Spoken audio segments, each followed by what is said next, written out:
Hey friends, my name is Calyx. I'm not your average NB, and welcome back to my channel. I'm gonna try and do like a full video today. Yes, it's Saturday, but my mom went to visit my sister, so she's like hours away right now. And I'm gonna try and do a whole thing with this video and actually record for like 3 or 4 hours, hopefully. It's around 3:30 right now, so if I take breaks reading and various if I take breaks reading and stuff, I should be able to record a whole video. So I'm gonna visit. I'm gonna do. I have a bunch of best of Reddit update stories saved, but I'm also gonna try and do a couple other stories. For example, I have this one from Two Hot Takes, which is the one we're gonna be starting with. Uh, am I the asshole for demanding my girlfriend tells me her author pen name? Okay. I am male 32 and I've been dating Siobhan, female 32, for 6 months now. She's always been very vague about what she does for a living. Things like writing and working from home writing mentioned. But recently, one of her friends mentioned something, and I finally dragged it out of her. She's an author. She writes and self published romance and erotica stories and novels. And while not rich, she's able to make a living out of it. I Googled her name and couldn't find anything, so I confronted her about this. She said she's writing under a pen name, so I demanded she gives it to me so I know what she does. Demanded? What? That's messed up. She refuses, saying she doesn't want it to be leaked even by accident and no one knows. I accused her of not trusting me and she still refused, which was really annoying. I tried a nicer approach and told her that I want to know her fantasies so I can try it out with her, and she told me that what she writes aren't her fantasies, but her readers, and she's still not going to tell me. At night I tried to check her laptop for her pen name, but she changed her password before bed. I was um I was blah blah blah blah blah. Uh I was there. Sorry, I'm trying. Damn it, it's a whole thing here. Just. She changed her password before bed. I was annoyed and told her she clearly doesn't trust me and it's not fair because a right to know I have a right to know what she writes. No, no, you don't.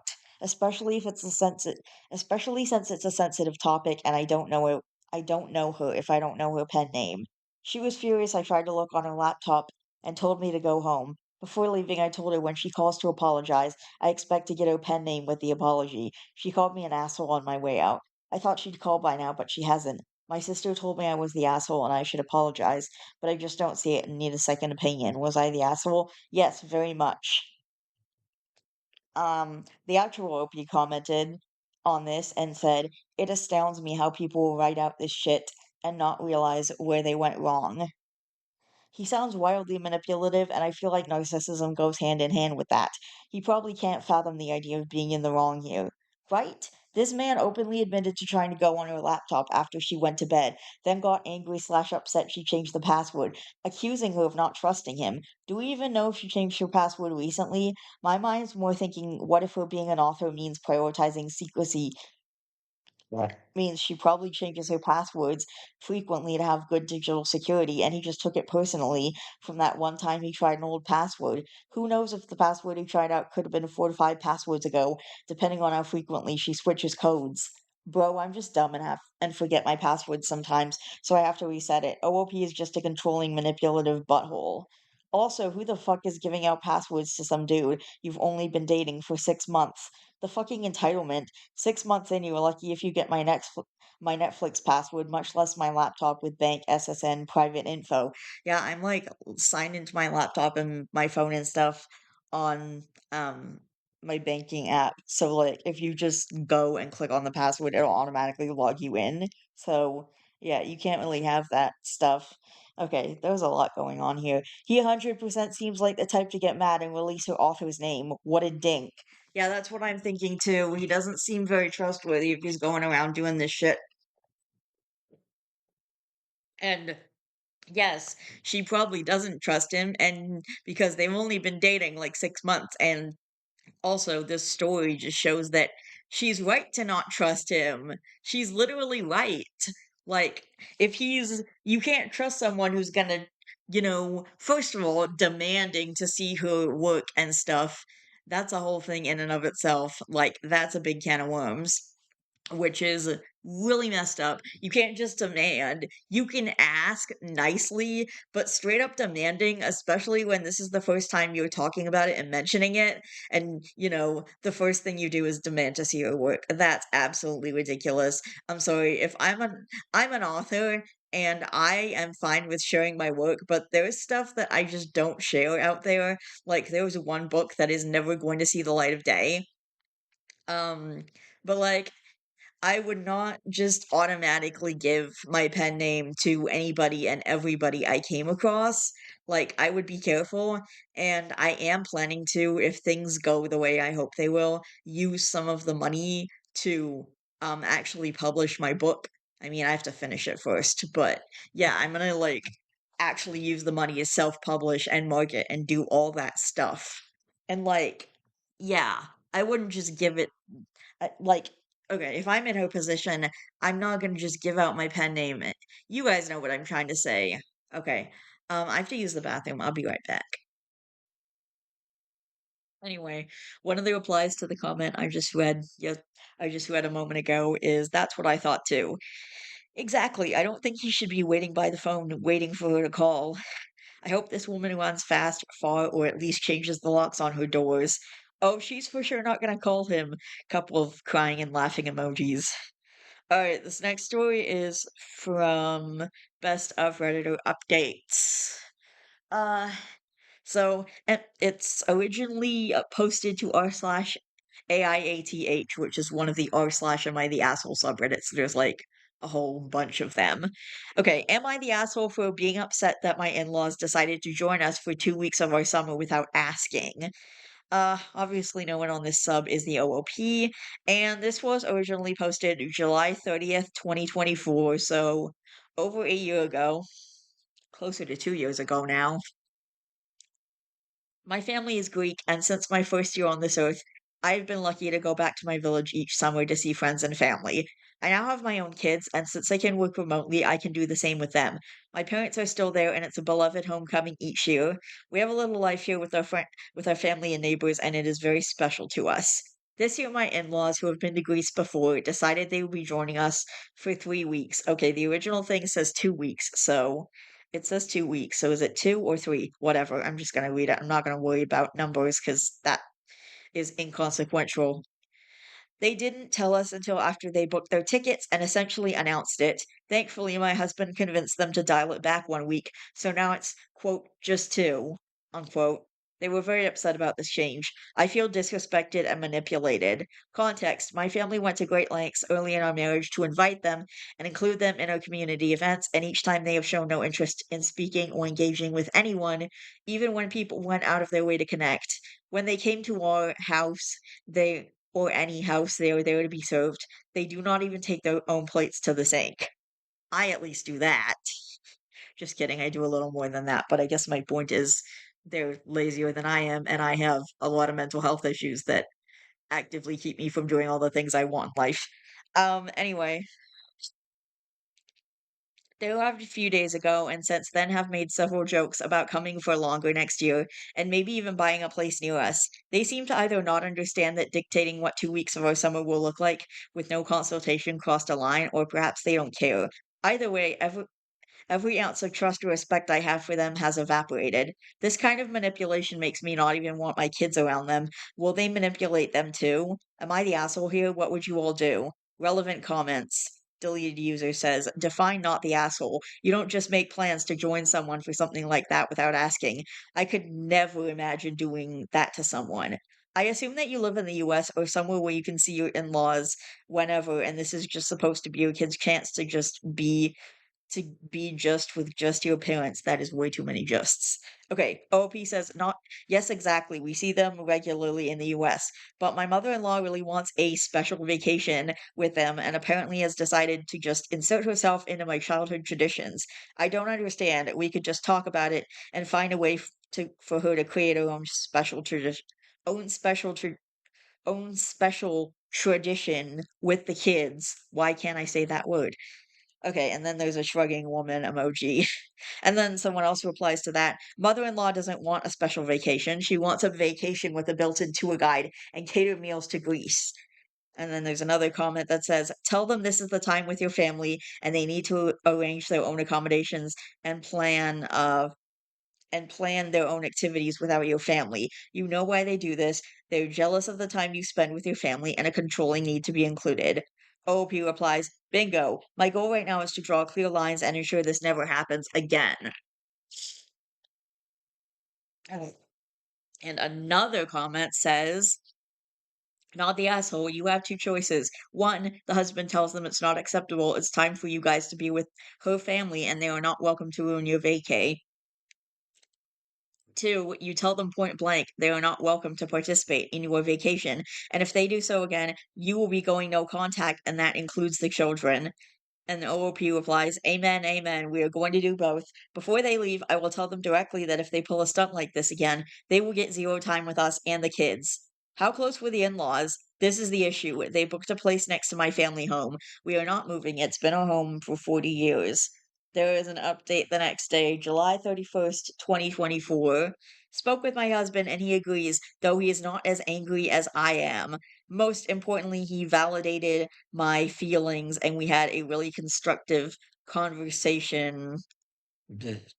Uh, we are deciding on specifics, but many of your suggestions and comments are in the mix and have shaped our thinking, and I'm so grateful for all of your input."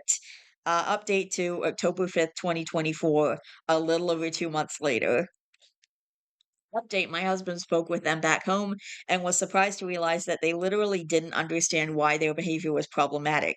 He laid it out for them, and while they don't seem to agree, they now understand, and now we have a clear line/boundary they know they cannot cross. We've also made the decision to not share plans with them unless they are directly relevant. Hilariously, my mother-in-law asked us to as her to our calendar. I assume that means add her to our calendar so we could see when soccer games are, but we said no. Thank you for all your input this past summer. Kept me sane and focused on constructive issues/point. So glad I made so glad I made an immature of it.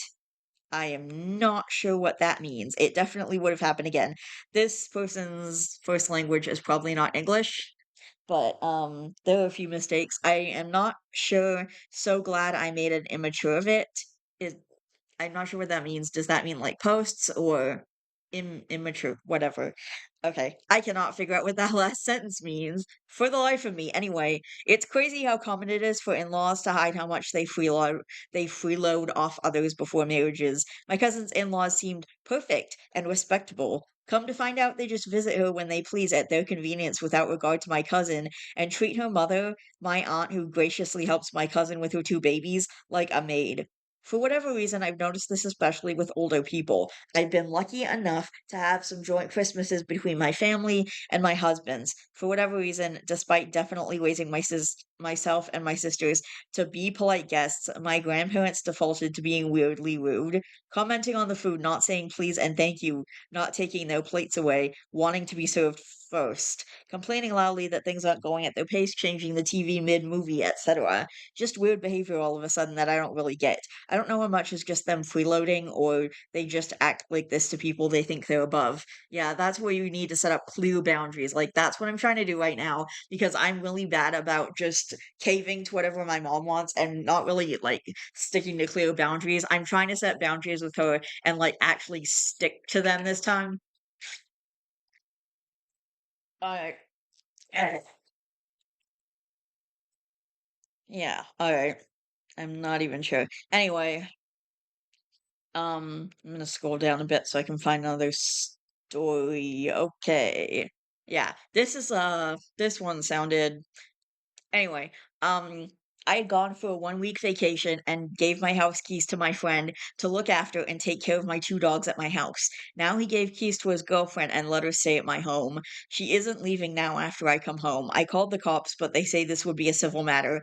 Yeah, that is yeah, that's literally just code for we don't actually want to do our jobs. What to do?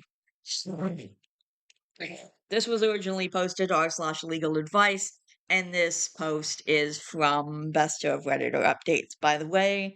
Trigger warning, entitlement. Original post, September 13th, 2015. Wow, this was like a decade ago. Okay, I'm an owner of a two-story house. I had gone to Hawaii last week for a 1-week vacation with my wife. No one was at home, and it wasn't feasible for us to take dogs with us. So I gave my house keys to a good friend of mine and asked him to take care of my two dogs. This would involve feeding them, changing their waters, and taking them on a 1-hour walk daily. So his girlfriend was in town, and she had no place to stay. Uh, he lived in a two-bedroom condo with two other roommates. So he messaged me and asked me if I would allow his girlfriend to stay at my home for just one night. I agreed as it was just a matter of one night. Now, yesterday, I came back and found out his girlfriend has made a dwelling in the upper floor of my house. She has been staying here for 4 days. I asked her to leave immediately, but she and my friend are insisting to let her stay one more week because she is in search of a job in LA, California. Okay, I called the police. They came and said this would be a civil matter and I have to go through an eviction process. What? So I'm here with an unwanted stranger in the upper floor, an asshole friend who broke a promise and pissed off wife. What to do, guys? Can I change the locks and throw her stuff out when she's away? Cut the electricity to the upper floor? Okay, that's such a pain in the ass. And the police, whenever they say it's a civil matter, what they really mean is we don't feel like doing our jobs today. You're gonna have to sort this out between you guys because we're lazy. Jeez. They could do something. They could, they definitely could. They just don't want to. They're not going to. Luckily, all of my experiences with the police have always been positive. But yeah, I'm definitely aware there are some terrible police officers out there. There are some lazy police officers. There are some shitty police officers. I mean, people talk about it all the time. The cops are a problem, ICE is a problem, everything's a problem. Just government in general is a fucking problem. Hey, I have an idea. Maybe instead of letting a PDF file into White House, you could, I don't know, arrest him for child grooming and molestation and all the shit he's actually done instead of letting him run your fucking country. Okay. Anyway, relevant comments. Someone says, sounds like trespassing. I think you have to stay someplace for a week before eviction is required. Time to lose your friend. Honestly, I just pack up her shit and drop it off at your boyfriend's house and then change the locks. OP says already told him to pound the sand. I don't want her in my house. I mean, she isn't supposed to be living here, right? I never allowed her to live here more than one day. Isn't that illegal to live in someone's house without their permission? My permission ended after one day. Ugh. Did OOP offer money for her to leave? Told her I'd pay $100 for relocation. The bitch is saying raise it to $5,000 and she'll consider my offer. Don't give her any fucking money.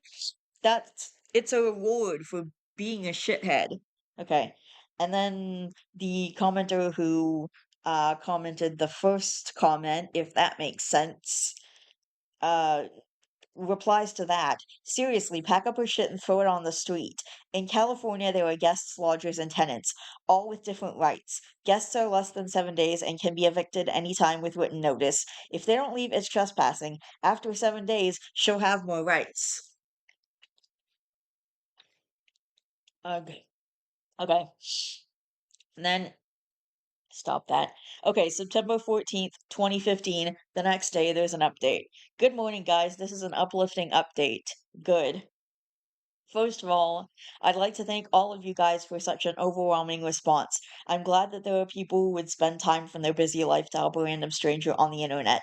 Smiley face. So, after reading all of the advice here and carefully discussing this matter with my cousin, we made a nasty plan. Yesterday night, that squatter girl went outside to grab some dinner with her boyfriend. Me and my cousin carefully packed all of her stuff in her 3 bags left in our front porch, and locked ourselves in the house. We also looked over her stuff from the window to make sure no one steals it. Our wait was over after 2 hours when the girl returned. She figured it out and started pounding at our door, yelling loudly to open the door. Typical squatter drama. Okay, yeah. I hope they change the locks too. Typical squatter drama. We told her to go fuck off and we won't open the door. So finally, after 30 minutes of constant drama, she dared to call the cops. I was nervous how it would turn out. Yeah, I get that considering your last fucking thing with the cops. Whatever. Okay. The cops arrived. Fortunately, these were different ones than the previous night. First, they listened to her side, then they came to me. I explicitly told them that I was the sole owner of the house and never allowed the girl to stay more than one night. She was not only trespassing, but also living in my house illegally without my permission. The bitch kept saying I had given permission for her to stay there indefinitely and now was kicking her out. Said, "Does she have any proof of that?" She claimed she had some message which accidentally got deleted. Now the best part, the officer asked her for an ID. She gave the ID. The officer verified it over radio. Suddenly they told him this bitch had a failure to appear warrant for months old shoplifting case. Stupid lady was arrested immediately. Her stuff was sent to friend's house. Officer said that I don't need to worry and they'll take care of her. I do not require any further action. So finally, I'm relieved from that squatter and the bitches behind bars. What a justice boner. All's well that ends well, smiley face. TLDR, previously there was bad cop, then comes good cop and justice is served. Smiley face. Final comments. Someone said, "How did your friend react when this happened?" OOP, he was nowhere to be seen. Figures. That was a terrible friend creating this cesspool of nonsense. Thank goodness there was a no nonsense cop that got this resolved in the end. The request to stay for 1 week while she got on her feet was specifically to put her in the next tier of occupant and make it that much harder to remove her. Yeah, her refusal to leave and then reaction to getting kicked out shows it was never going to be easy and that she had a game plan. Thankfully, OOP reacted quickly and avoided it getting worse. Yeah. My first thought was the friend had been dealing with this woman's crap for a while. His two roommates were probably about to kick him and her out of their condo, and moving her into OP's house was his method of forcing her off on someone else. Damn, that didn't occur to me. I think you are right. Shit, friend. That makes total sense because I did wonder, why does the girlfriend need to stay the night somewhere else? Doesn't a girlfriend stay over at a boyfriend's house? Yeah, they were banking on OP not knowing the laws around tenancy and making it so he couldn't easily get her out. And I bet you anything, once she had established a degree of tenancy, that her boyfriend was going to be moving in with her as well. What a scummy friend. I didn't know about the 1 week squatter protections, only that if she was there for 30 days, it would require a legal eviction. But I do recall previous rental contracts not allow guests overnight for longer than a week, so it makes sense. Alright.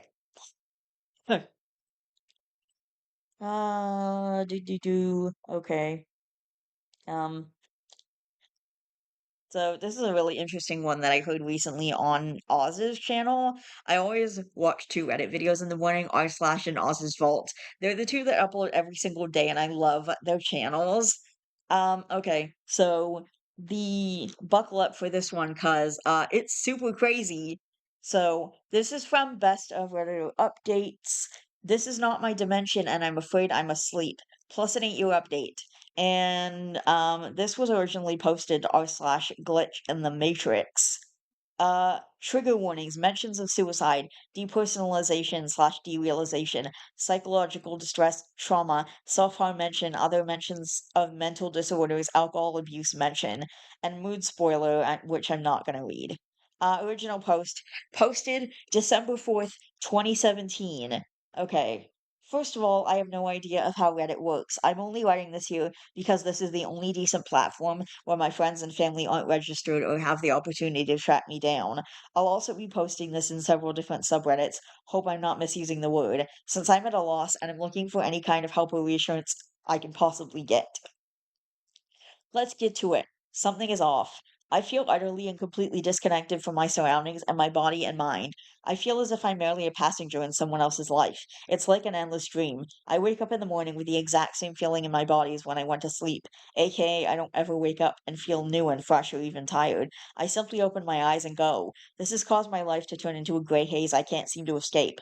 I've had several encounters where I've accidentally looked twice at a piece of furniture or the like, and something is suddenly off. It just looks wrong. Sometimes the edges of random objects turn fussy or bluey, and I can blink and rub my eyes all I want, but it doesn't go away. Whenever anyone interacts with me, it feels like my body goes on autopilot, and I don't have a say in what I do or say, and it's driving me insane. It's like I'm sharing my body with someone else. Before anyone asks, I've worked with several psychiatrists, therapists, and doctors since I was very young. I've dealt with depression in the past, but I've recovered. I haven't ever been diagnosed with any kind of dissociative disorder or the like, and none of the professionals I've spoken to seems to know what's wrong with me. Everything is faded and dull. Colors aren't as bright or strong. Any kind of noise sounds far away, and it's getting harder for me to even feel my clothing touching my skin. And it's getting worse. Am I dead? Am I dreaming? Has my life become like one of those experiences where I get knocked out and I'm landing on the pavement somewhere in reality? I'm living an entire life inside my head. Please help. The only solution to this seems to be suicide, but I don't want to die. I want to live, but I want it to be real. Please help. And there's a little heart.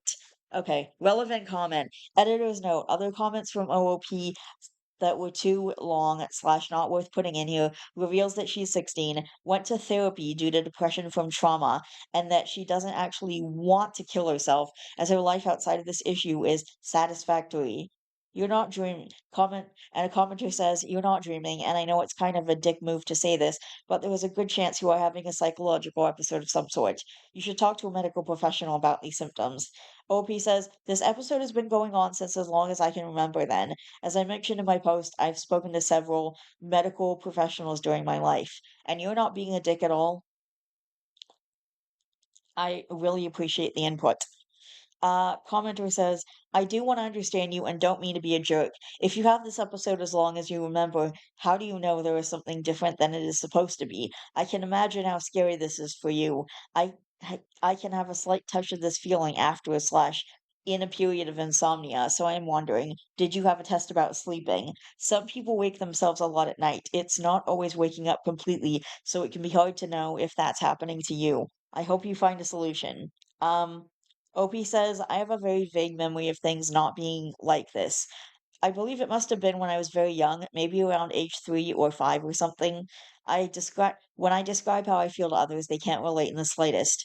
And besides that, I just know. I don't know how to explain it, but I just know. I had severe sleep issues when I was younger, and I didn't really have a normal sleep pattern until I was around 14. Therefore, I regularly check up on my sleeping patterns and stuff with my doctor, so I don't think that's the root of the issue. Thank you." And then the commenter says, "This sounds exactly like dissociative disorder to me. Maybe you should go back to those psychiatrists, therapists, and drop that phrase and see if they think that's a possibility." OP says, I've been in therapy for 9+ years now with different doctors, and I almost held an entire PowerPoint presentation about different kinds of dissociative disorders for some of them, but none of them wanted to diagnose me because some of my symptoms just didn't add up. And then the commenter says, none of them wanted to diagnose me because some of my symptoms just didn't add up. That doesn't mean that it isn't true. It just means that your doctors aren't willing to stick their necks out and commit to a diagnosis. Please find some docs that are actually willing to help you. If you truly are suffering with dissociative disorder, something needs to be done, and the sooner the better. OP says, "I think you're right. Since the mental health care in my country is free, the system is extremely slow and a lot of stuff gets swept under the rug because of how understaffed the entire system is. So I kind of gave up, but maybe I should give it another try."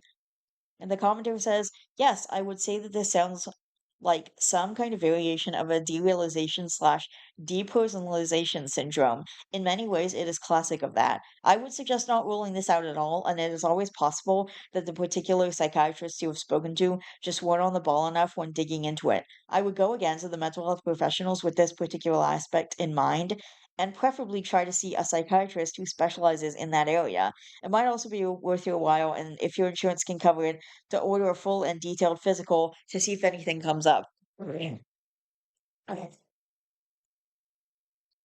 Psychiatric and physical symptoms can often interact in sometimes unexpected ways. The feeling that you don't belong here and aren't quite real, etc., can be triggered by any kind of traumatic episode, but again, not necessarily. You should explore all these options with the right mental health professional. Don't assume you've already done that or explored all the options. That is difficult to do, frankly, and the mind is subtle and hard to treat. Try to find a professional you can work with and where you get a feeling it's actually going somewhere. Press the case a bit harder if someone says to you they can't figure out what's wrong. And as I say, aim for specialists, even within psychiatry, for these kinds of situations and syndromes. OP says, "Thank you for commenting this. It actually motivated me to schedule an appointment with my doctor."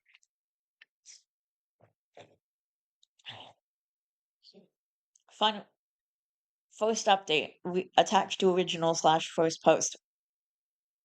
Update slash edit. Thank you all so much uh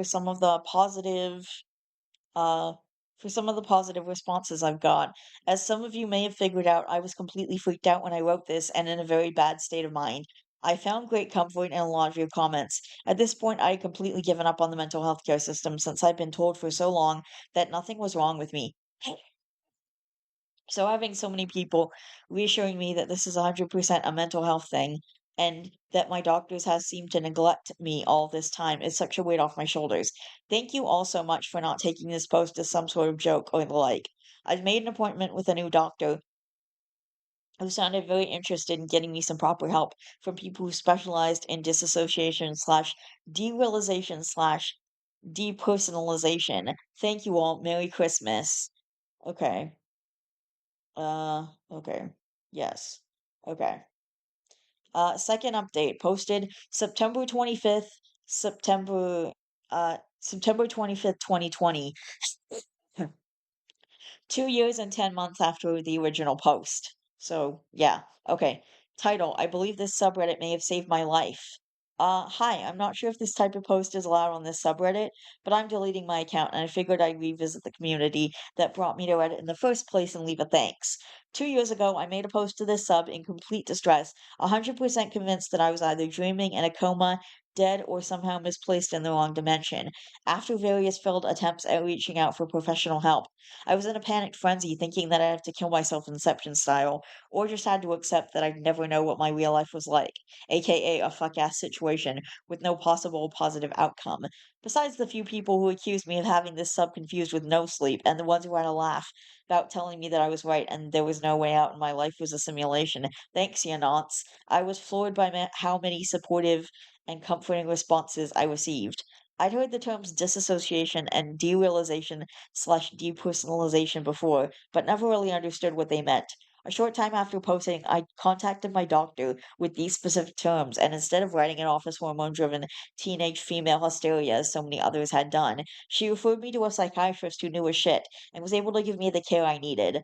About a month ago, him and I agreed that I now have the ability to handle things on my own, and we ended the procedure. And honestly, I can't recall any other time of my life where my mind has felt this peaceful. Although I still get triggered by things that sometimes that can freak me out, which is the reason I stopped visiting this forum despite my interest. I no longer have any doubt that my about mine or others' existence, and I don't self-harm or have suicidal thoughts. Creating a user and making that post here led me to breaking the bad coping mechanisms and terrible habits I'd settled for since I was very young, and therefore I owe the very kind of people of this sub a huge gift basket with bread and cheese and wine and a big old fancy bow. Um, Thank you for saving my life. Edit. Thank you guys so much for the positive feedback and the awards. I've never gotten that many before. It's been really overwhelming. I barely responded to anyone, but I read every single comment and I appreciate you all to the moon and back. Per popular request, I've decided to leave my account up with the two posts intact, as some have found them inspiring and comforting, and I can only say that I'm so happy that my experience is able to bring any sort of positivity to you guys. I don't know what else to say besides thank you and goodbye, little heart emoji. Last update posted on November 24th, 2025, 8 years after the original post. Title: To Whom It May Concern. Hi Reddit, it's been 8 years since I made a post to r slash glitch in the matrix and 5 years since I posted an update. I was 16 back then and I'm now 24. A lot has happened. A lot has happened, and I randomly found the login info to this account in my high school journal and logged in to find tons of messages. So I wanted to answer the most commonly asked questions and provide info to anyone who might stumble across this account. Before that, I'm a broken record, truly, but I can't thank the people of that subreddit enough. I see many people post their various stories, and everyone who is in on it and everyone is in on it, theorizing that the things posted could mean this or that, which is what the forum is for. I understand that, and therefore I'm so grateful that most of the commenters stepped out of that headspace to encourage me to seek help. I genuinely believe I would have hurt myself that night if not for the kindness I was shown. Thank you. So, number one, I have a podcast slash YouTube channel slash whatever where I read scary Reddit stories. Can I use yours?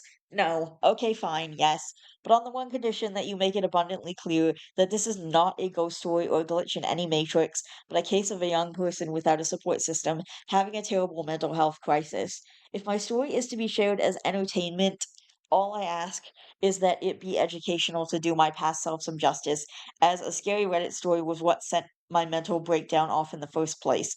Also, if you've taken my silence as a, it's probably fine and included my post in new content, please send me a link. You don't have to take it down. I'm just nosy. What was actually going on? Too, what was actually going on. It took a few more years of bouncing between different psychiatrists and other forms of treatment providers before I finally, at age 21, was diagnosed with anxiety and borderline personality disorder. I know, I was shocked as well. I had this picture of BPD in my head, and that looked vastly different from what it actually is, mostly due to the portrayal in media and stigma, so it never even crossed my mind. I had no idea of how different it can look from person to person. My BPD causes me to have a variety of symptoms, including severe depersonalization, derealization, and dissociation, hallucinations, depressive and manic episodes, obsessive compulsive symptoms, and a bunch of other shit that isn't cute. My state of mind when I wrote my original post was a result of all of these symptoms going untreated, of trying to manage living on my own at 16, being in an abusive relationship with an older guy, of having alcohol abuse issues. Yeah, that I had no idea what alcohol abuse issues granted. Yay for Scandinavian culture, of being sleep deprived and being severely malnourished. As people with anorexia often tend to do, I conveniently left out that I was anorexic and had not eaten in days in my original post. Looking back at it now, it's no fucking wonder I thought something was off. LOL. If I could give my teenage self a hug, I would.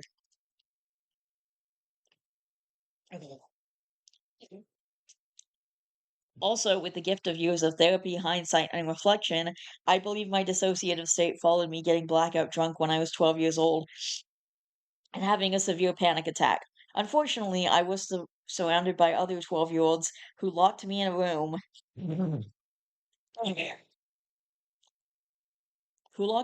by myself to thrash it out because they didn't know what else to do. I remember a conversation I had with one of them about a week later where I said, I just feel like I never sobered up fully. So there you have it.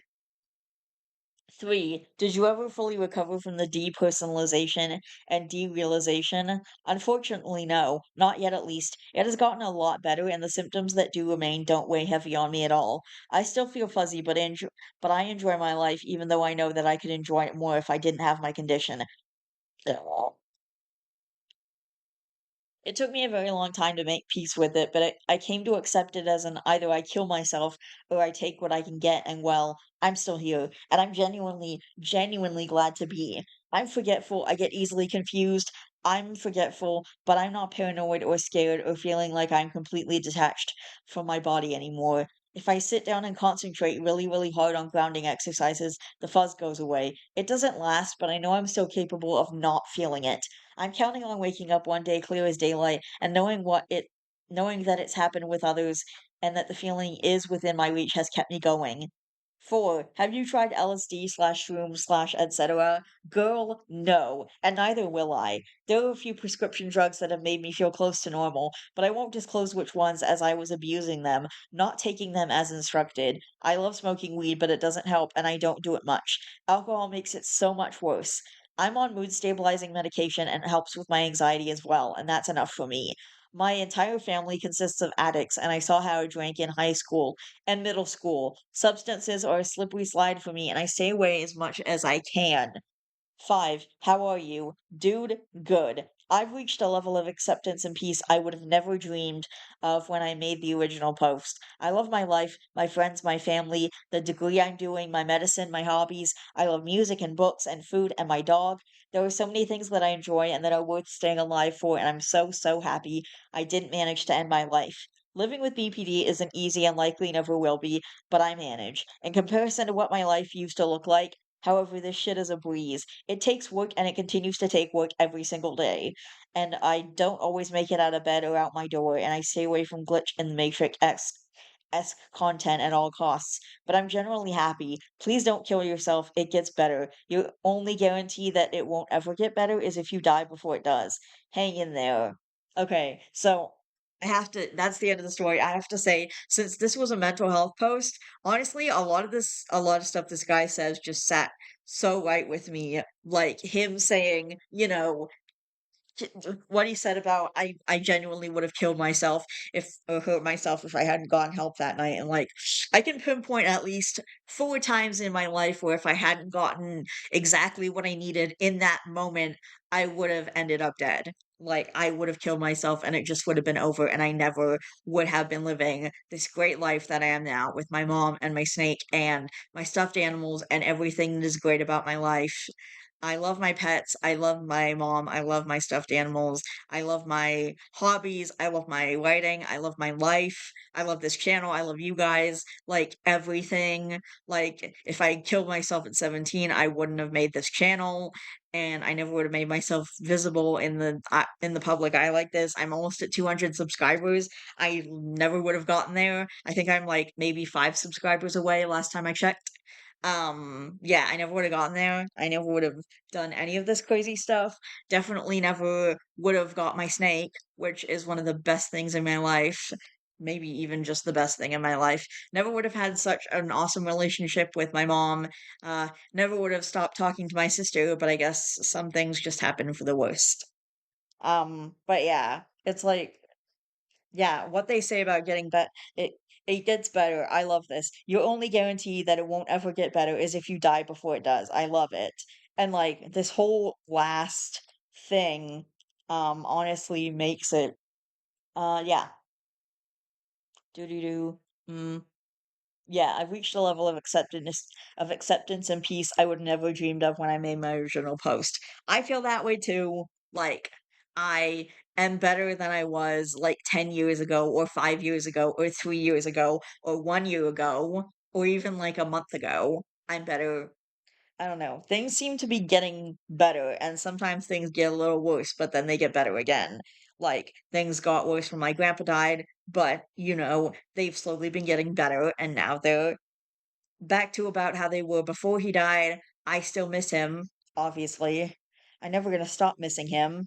Yeah, living with BPD isn't easy and likely never will be. It takes work and it continues to take work every single day, and I don't always make it out of bed or out my door. Yeah, exactly. I get those feelings too. I have those days. Like this is what happens. There are so many things that I enjoy and that are worth staying alive for, and I'm so happy I didn't manage to end my life right there. Me too. That's exactly what I'm thinking this whole time.